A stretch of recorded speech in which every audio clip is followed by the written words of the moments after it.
Hermano, les saludo en el amor de nuestro Señor Jesucristo y le doy la bienvenida a un nuevo video de nuestra escuela dominical Casa de Oración Aposento Alto. Yo sé que hoy vamos a continuar con el tema de las advertencias en el Evangelio, pero desde ya les pido disculpas, ya que esta semana el Espíritu Santo me ha hecho meditar mucho en las Escrituras, en su autoridad, en su inspiración. Así que justamente de eso que debo hablar hoy en esta clase y probablemente en la próxima. Trataré de hablar en esta clase sobre el canon de las Escrituras y su inspiración. Y la próxima clase estaremos viendo la autoridad de las Escrituras. Y bueno, esto lo hago con mucho temor, con mucho temblor y mucha reverencia, ya que encuentro, o en realidad no es que encuentre, sino que el tema de las Escrituras es el tema central quizás después de Cristo en la doctrina de la Iglesia, y por el cual también los reformadores defendieron y lucharon mucho, con mucha valentía y convicción en los tiempos de la Reforma Protestante. Ahora, esto tampoco quita que este tema, el tema de las Escrituras, no tenga que ver con las advertencias que encontramos en el Evangelio. Al contrario, tiene mucho que ver, pues el mismo autor del Evangelio es el mismo autor de los 66 libros del canon bíblico. Por lo tanto, estas advertencias no provienen de hombres, sino de Dios, quien es el autor e inspirador de las Sagradas Escrituras. Como en cada video, le pediremos la ayuda al Espíritu Santo para que sea Él y solamente Él el que hable por medio de esta enseñanza. Así que les pido que me ayuden a orar en el lugar que se encuentran viendo este video. Señor Santo, tú eres el único autor, Señor, y único inspirador de las Escrituras. Tú, Señor, eres el que ha escrito, Señor, cada palabra del canon que hoy tenemos, Señor. Tú tienes toda la autoridad, Señor, y tienes, Señor, todo el poder sobre todas las cosas. Señor, en esta hora yo te pido la ayuda, la iluminación, la inspiración, Señor, del Espíritu Santo. Así como inspiró a los escritores, Señor, originales de cada libro, que me ayude, Señor, en el día de hoy para poder exhortar esta enseñanza, para que nos sirva, Señor, a conocer y a valorar más la Biblia que tenemos, Señor, en nuestros hogares. Ayúdame a mí, Señor, a que no hable palabras humanas, Señor, sino que todo venga por inspiración tuya, Señor Santo. Te lo pido, Dios, en el nombre de Cristo Jesús. Y también te pido, Señor, que cada persona que esté oyendo pueda ser edificada y pueda ser reconfortada y pueda crecer su fe y esperanza en que eres tú, Señor, el que les habla por medio de las Escrituras. Ayúdanos, Señor, en esta hora. Te lo pedimos en el nombre de Jesús. Amén y amén. Bueno, para comenzar, y ya que estamos en el mes de la Biblia, definiremos algunos términos. La palabra Biblia, hermanos, proviene del vocablo griego biblios, que significa libro. Sin embargo, aunque la Biblia es un solo volumen, no es un solo libro, sino una colección de 66 libros. Ya que son tantos libros los que componen las Sagradas Escrituras, ¿cómo sabemos que en esta colección o biblioteca se han incluido los libros correctos? Bueno, lo que podría responder esta pregunta vendría a ser el tema del canon.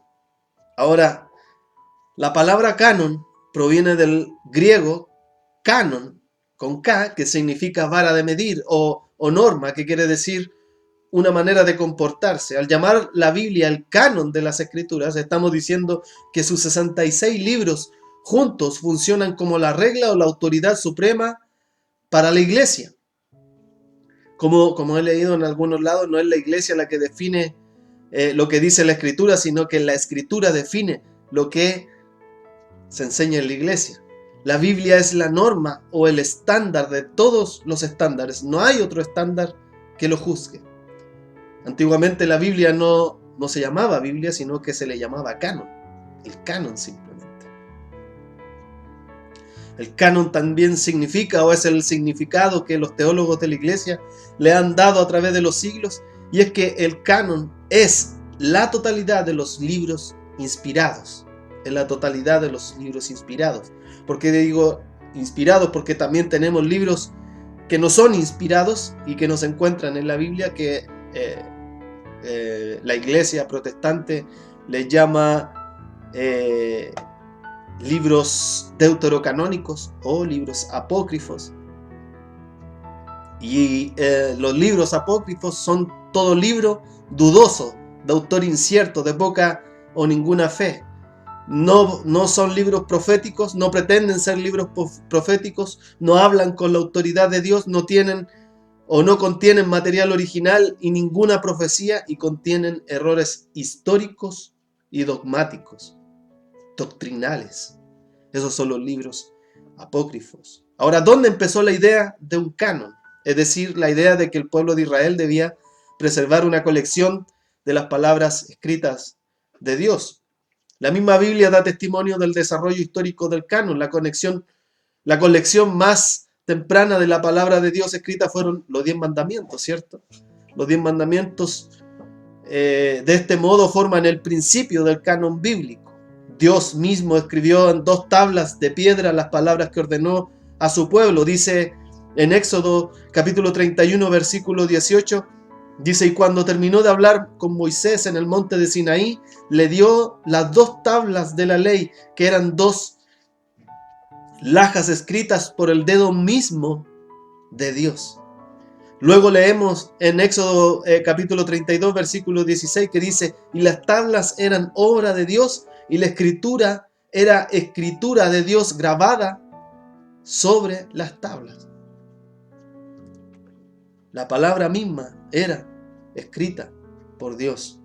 Las palabras de la ley fueron depositadas en el arca del pacto, ¿cierto? Dice en Deuteronomio capítulo 10, versículo 5, y constituían los términos del pacto entre Dios y su pueblo. Esta colección de palabras absolutamente autoritativas de Dios creció en tamaño en todo el tiempo de la historia de Israel. Existen muchos malentendidos sobre el canon bíblico. Los críticos argumentan que debido a la gran cantidad de número de libros, supuestamente más de 2000 libros, que podrían haber sido incluidos en la Biblia, parece probable que algunos libros debieran haber sido incluidos y otros no lo fueron, mientras que otros libros que no debían haber sido incluidos sí lo están. Sin embargo, la gran mayoría de los libros que se consideraron para ser incluidos en el canon fueron rápida y fácilmente descartados por la iglesia primitiva, porque obviamente eran fraudes o tenían una autoría dudosa. En el siglo II, los herejes gnósticos, con pretendida autoridad apostólica, escribieron sus propios libros y los diseminaron, los esparcieron ampliamente. Sin embargo, nunca se consideró seriamente esos libros para incluirlos dentro del canon, y por eso es engañoso decir que hubo más de 2000 candidatos potenciales. Si consideramos el proceso histórico de selección llevado a cabo por la iglesia, un proceso gobernado por gran precaución e investigación cuidadosa, vemos que solo hay 3 documentos excluidos que se les consideró realmente, seriamente, para ser incluidos en el Nuevo Testamento. Hay 3 documentos que no están en la Biblia, que se pensó que sí debían estar, que seriamente se pensó que sí debían estar, que es la Didaché o la Didaché, que es la doctrina de los apóstoles, el credo de los apóstoles, que habla de los 2 caminos, ¿cierto? El que lo ha leído. El otro es el Pastor de Hermas, y la primera carta de Clemente de Roma, primera de Clemente. Esos son los 3 libros que se consideró seriamente en que sí debían estar en el Nuevo Testamento.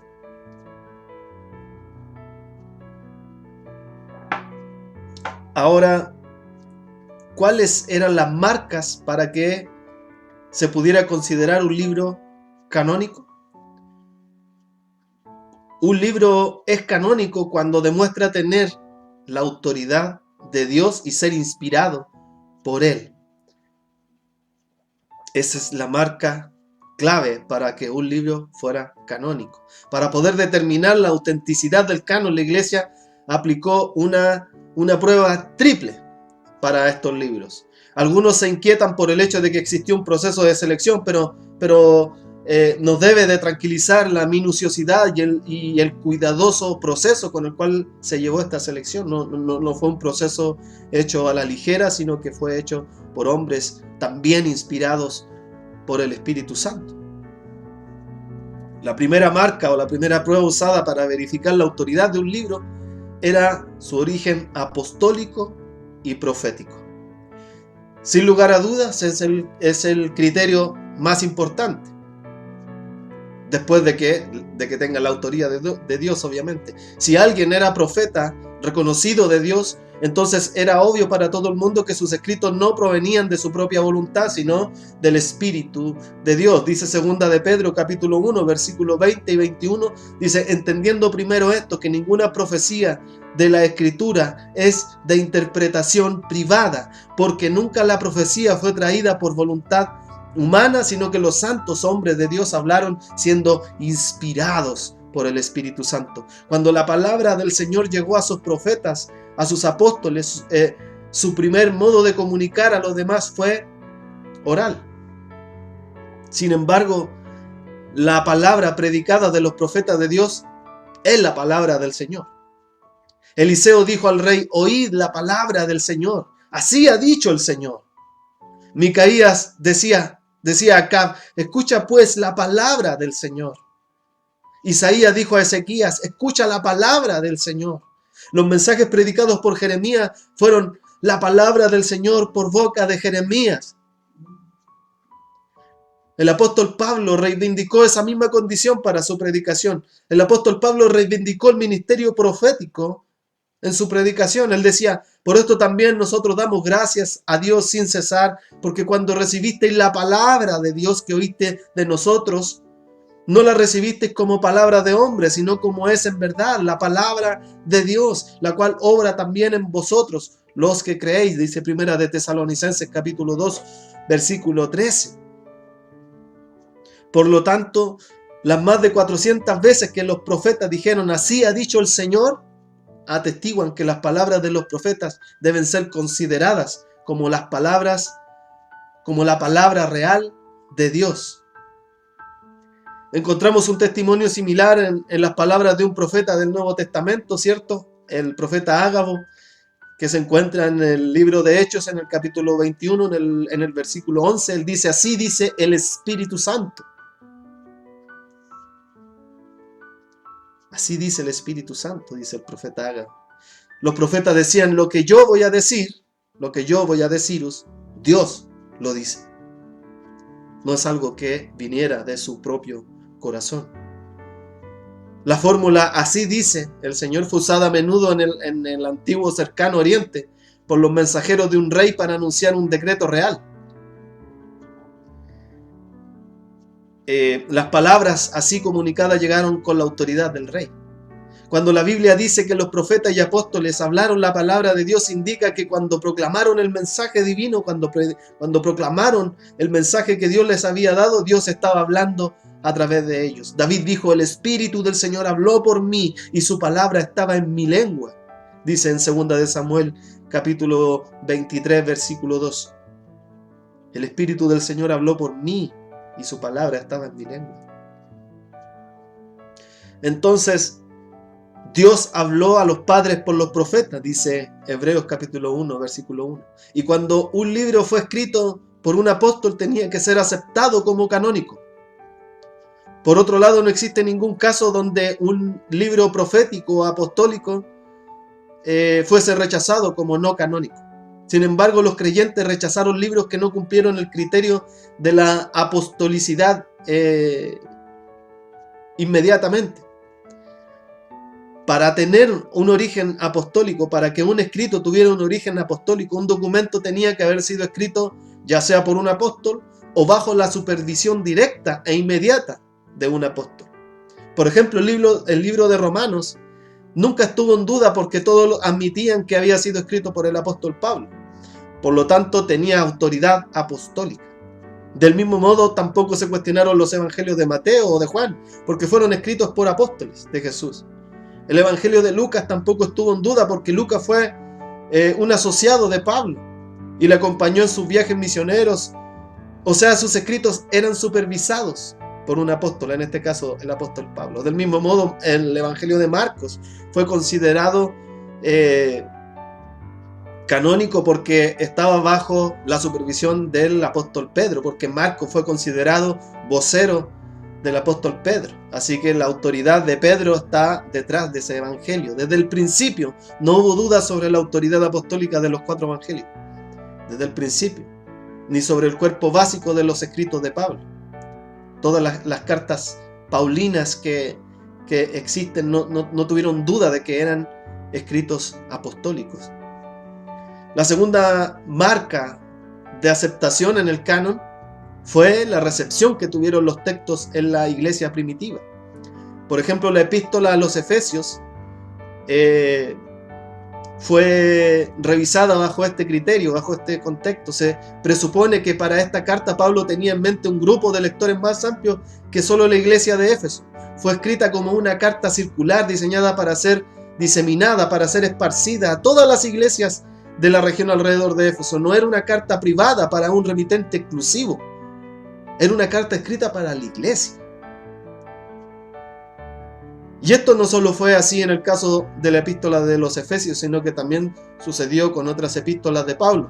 También los evangelios no eran escritos que tenían un remitente exclusivo, sino que estaban escritos para la iglesia y circulaban ampliamente entre todas las congregaciones que existían en el primer siglo. Así que esa era la segunda marca de aceptación para el canon, que no debía ser un escrito privado, sino que debía de ser un escrito que sirviera para la iglesia. La tercera marca del canon tenía que ver con la compatibilidad de la doctrina o dogma y las enseñanzas de esos libros con los ya aceptados. En este criterio también se incluye un criterio para analizar la exactitud histórica. Y este criterio fue usado sobre todo en el sentido negativo. Si un libro contenía errores o contradicciones, con revelaciones reconocidas y dadas con anterioridad, no era considerado inspirado, por la razón de que la palabra de Dios no puede contener errores o contradicciones. Por ejemplo, el libro de Judith, un apócrifo, está repleto de inexactitudes y errores históricos. Y otros libros, como por ejemplo Segunda de Macabeo, contiene recomendaciones para adorar o sacrificar a los muertos. Y si un libro contenía este tipo de errores, si un libro contenía este tipo de contradicciones, no era considerado canónico. Si un libro no contenía errores, esto todavía no significaba que se trataba de un libro inspirado. Pero si el libro contenía errores o contradicciones, entonces automáticamente era descartado. Y hablamos de errores tanto doctrinales como también en las fechas en las que fueron escritos, y también tenía que ver con la autoría en la que fueron escritos. Ahí hacían las comparaciones de las fechas, etc. Por lo tanto, como dice la Escritura, la gente de Berea comprobó con cuidado la doctrina de Pablo para saber si esta nueva doctrina del Evangelio coincidía con las revelaciones antiguas. Este es el tema que provocó algunas de las preguntas sobre el libro de Hebreos, por ejemplo. Una porción de ese libro, en el capítulo 6, a menudo ha sido interpretado como indicando que los que fueron redimidos por Cristo pueden perder su salvación, enseñanza que parece entrar en conflicto con el resto de la enseñanza bíblica sobre este tema. Porque las cartas de Pablo no hablan que uno puede perder la salvación. Sin embargo, ese capítulo también puede leerse de una manera que no provoque una contradicción con el resto de las escrituras. Lo que finalmente definió el debate sobre Hebreos fue que el argumento de que Pablo era su autor. La iglesia en los primeros siglos creía que Pablo era el autor de la carta a los Hebreos, y eso hizo que el libro entrara en el canon. Irónicamente hay muy pocos eruditos el día de hoy que creen que Pablo es el que escribió ese texto, pero son mucho menos los que niegan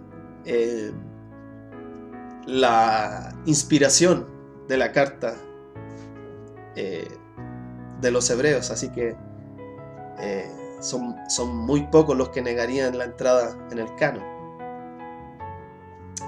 Como dije con anterioridad, debemos de tener confianza de que todos los libros del canon bíblico están ahí porque así ha sido la voluntad de quien los escribió y de quien los inspiró. Dios apartó a hombres santos de Dios, le dio el discernimiento para poder identificar cuáles eran los libros que debían ser parte del canon. Así que no debemos de dudar ni de la suficiencia ni de la inspiración de las escrituras. Justamente hablando de inspiración, nos encontramos con un texto en 2 de Timoteo, capítulo 3, versículo 16, que nos dice que toda la escritura es inspirada por Dios y útil para enseñar, para redarguir, para corregir, para instruir en justicia, a fin de que el hombre de Dios sea perfecto, enteramente preparado para toda buena obra.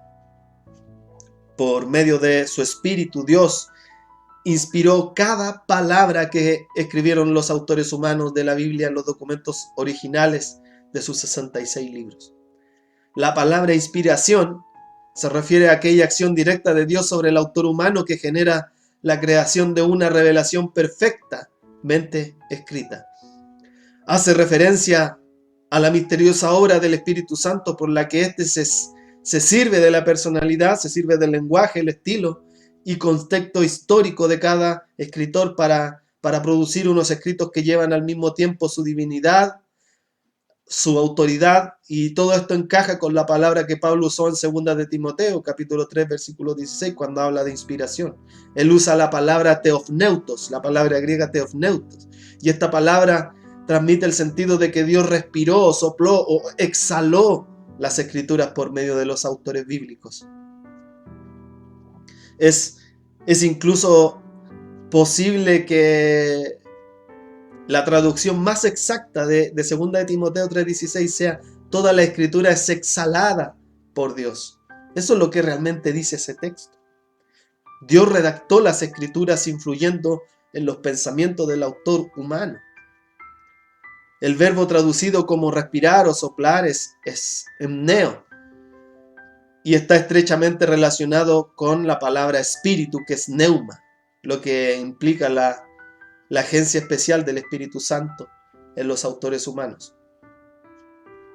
También encontramos una visión de este asunto en una declaración de Pedro, en 2 de Pedro, capítulo 1, versículos 19 al 21, que los leímos hace un rato, donde nos dice: tenemos también la palabra profética más segura, a la cual hacéis bien en estar atentos, como una antorcha que alumbra el lugar oscuro, hasta que el día esclarezca y el lucero de la mañana salga en vuestros corazones, entendiendo primero esto, que ninguna profecía de la Escritura es de interpretación privada, porque nunca la profecía fue traída por voluntad humana, sino que los santos hombres de Dios hablaron siendo inspirados por el Espíritu Santo.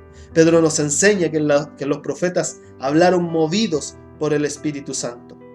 La palabra traducida como movimiento es pasiva fero, que significa llevado o llevado de un lugar a otro.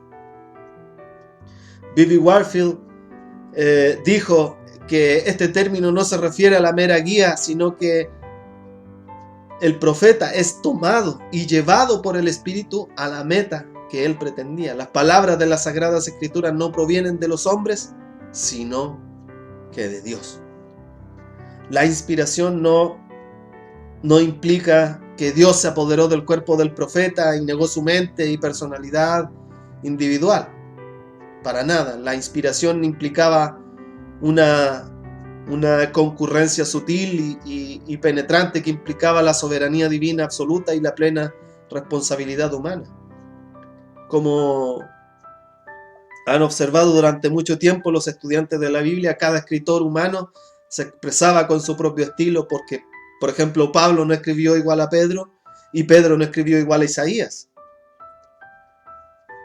Louis Gaussen dijo que, aunque podemos decir que los escritores sagrados no eran más que las plumas y las manos y los secretarios del Espíritu Santo, eran en casi todos los casos y en grados muy diferentes plumas vivientes, manos inteligentes, secretarios dóciles, afectados por lo que escribían y además eran santificados. Dios gobernó misteriosamente su proceso de pensamiento y escritura de modo que, sin violar su humanidad, el resultado fue la palabra de Dios, exactamente lo que el Espíritu Santo pretendía que dijera. Por ejemplo, Moisés escribió el Pentateuco bajo la supervisión directa de Dios. En ocasiones Dios le dijo exactamente lo que debía de escribir. En otros casos Moisés consignó sus pensamientos. David escribió muchos cantos que se compilaron en el libro de los Salmos. Algunos fueron frutos de determinados acontecimientos de su vida, mientras que otros surgieron de sus experiencias más generales. Antes de escribir, algunos autores también recabaron información sobre su tema. Salomón buscó y reunió muchos proverbios y después él y otros recopilaron lo que ahora es el libro de Proverbios. Mateo y Juan escribieron sus evangelios basándose en sus experiencias personales con Jesús. Lucas no fue testigo presencial de los acontecimientos que consigna en su evangelio, sino que él investigó todo concienzudamente y luego lo puso por escrito con cuidado y en orden. Casi con toda seguridad esto significó entrevistar a muchos de los apóstoles y a testigos presenciales. Algunos autores bíblicos recibieron revelaciones especiales a través de sueños, a través de visiones, ¿cierto?, que luego plasmaron en las escrituras. Por ejemplo, durante su exilio en la isla de Patmos, el apóstol Juan tuvo una visión del Señor Jesucristo resucitado y se le pidió que escribiera a las 7 iglesias lo que se le dijo y lo que vio. Jeremías dictó las palabras que Dios le dio a su escriba Baruch, quien realizó el manuscrito. Pablo solía dictar sus cartas a un amanuense, es decir, a una especie de secretario o un escriba. Esta es la razón por la que en varios casos Pablo termina sus cartas con una nota escrita de su puño y letra para certificar que el escrito en cuestión procedía de él.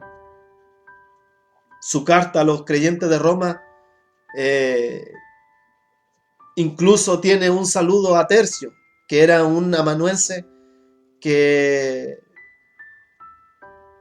era el amanuense que Pablo había utilizado para escribir esta carta. Y mediante estas y numerosas y diversas características en la redacción, Dios, Espíritu Santo, supervisó todas las palabras de las Escrituras, sin violar la humanidad de los autores. Y eso es muy importante porque a pesar de lo poco infalibles que somos, de lo falibles que somos, Dios aún así nos usa para poder transmitir sus palabras. Ahora, el punto más importante para la iglesia al día de hoy es que lo que tenemos en las Escrituras, aunque refleja las personalidades, aunque refleja los vocabularios, las preocupaciones de los escritores humanos, fue escrito bajo la supervisión de Dios. Y los autores no estaban escribiendo bajo su propia potestad. Si hubieran escrito bajo su propia potestad, encontraríamos muchos errores. Pero este no es el caso, sino que encontramos un canon bíblico, una Biblia inerrante, suficiente, autoritativa e inspirada por Dios. Es eso lo que tenemos hoy en nuestras manos. Tenemos la palabra del Dios vivo, escrita y supervisada por Él mismo. Oh, alabado sea su nombre, alabado sea el Señor. Y le damos gracias por esta palabra, por esta vara con la que podemos medir cómo vivimos, quiénes somos, o cómo debemos crecer como personas, como hombres. Cómo debe ser nuestra manera de vivir. Es esa la importancia de la Biblia. Es que es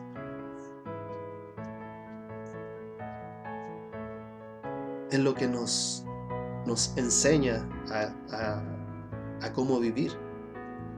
El salmista en el Salmo 119 lo dice muchas veces. Oh Señor, cuánto amo yo tu palabra, dice. Porque ella me aparta de los caminos equivocados, o me enseña a ir por el camino por el cual debo ir. Me hace más sabio que mis enemigos.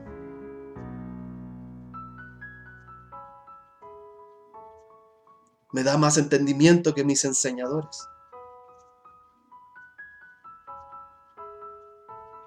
Así que, hermano, en este mes de la Biblia, ¿cierto? Le animo a leer la palabra, a meditar en ella, a agradecer a Dios por habernosla entregado. Le damos gracias a Dios por los hombres que Él ha usado a través de la historia de la iglesia.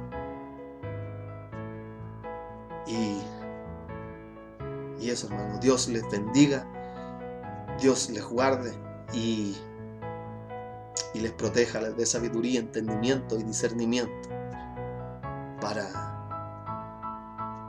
poder vivir de la manera correcta, no apartarse del camino, sino que permanecer en el camino que lleva a la vida eterna.